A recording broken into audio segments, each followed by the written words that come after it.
Hi guys, since the attack on Israel on the 7th of October, the response from its government has been understandably emotionally driven. Its people were murdered in some of the most horrible ways possible. This, however, doesn't allow the state to act in a way that breaches international law. Tzipi Hotovely, the Israeli ambassador to the United Kingdom, who is a member of Benjamin Netanyahu's Likud party, appeared on Sky News where she didn't just avoid talking about the suffering being inflicted upon the Palestinian people in response to the attack on Israel, but she actually denied that there was a humanitarian crisis.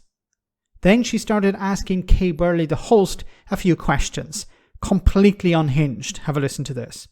What's the view on the humanitarian crisis in Gaza this morning? There is no humanitarian crisis because... There isn't? There is no. Israel is in charge of the safety of the Israelis. Hamas is in charge of the safety of the Palestinians. We've been showing pictures this morning that would illustrate that there is a humanitarian crisis in Gaza. Can I ask you something? Yeah. Are you a mother? Yes.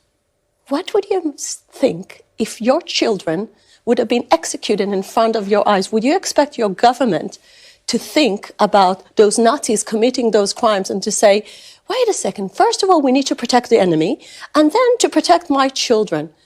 Your children come as priority to your prime minister. So do you know that? We have been showing images this morning that illustrate that there is a humanitarian crisis in Gaza. So blame Hamas and ask Hamas why they started those atrocities, walking around. So you acknowledge that there is a humanitarian crisis? I'm saying there is no. Israel is working. So what do you think is happening? What is happening? There is a war in Gaza, a war that Hamas started by committing a horrible massacre on innocent Israelis. The world have seen that. Wait a second. That are innocent civilians. Just I want to say and give a little bit of a context. Those people created crimes that are worse than ISIS. When the Americans started this fight of ISIS, together with the coalition forces, over 100,000 civilians got caught in a crossfire.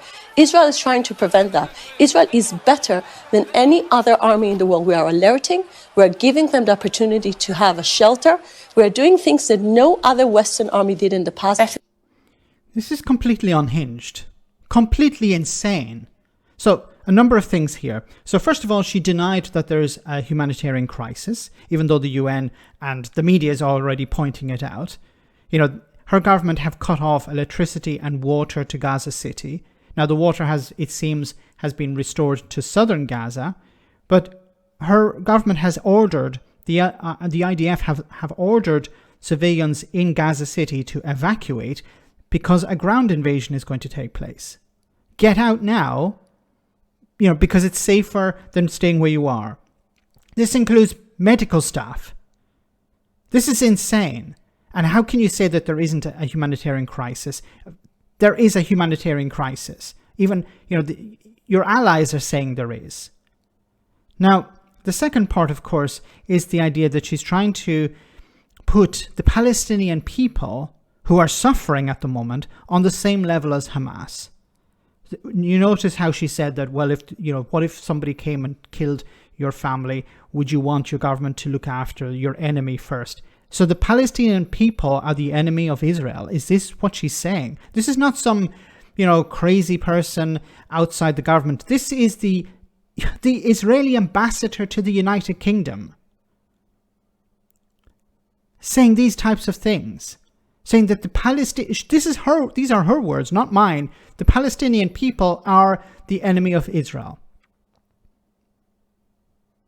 So the Palestinian people should not be protected in any way. And then she goes on to sort of contradict herself, saying that, well, the Israeli army is the best in the world and we make sure that civilians are protected. Well, which way is it? Are the civilians the enemy or are they not the enemy? Because if they are the enemy, then the goal of the military is to destroy the enemy.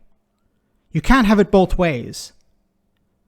But it's completely unhinged from a diplomat. This is supposed to be somebody who's representing Israel on the world stage or representing Israel in the United Kingdom. Let me know in the comment section, guys, what you think about all of this. As always, your comments are greatly appreciated. Thanks a lot.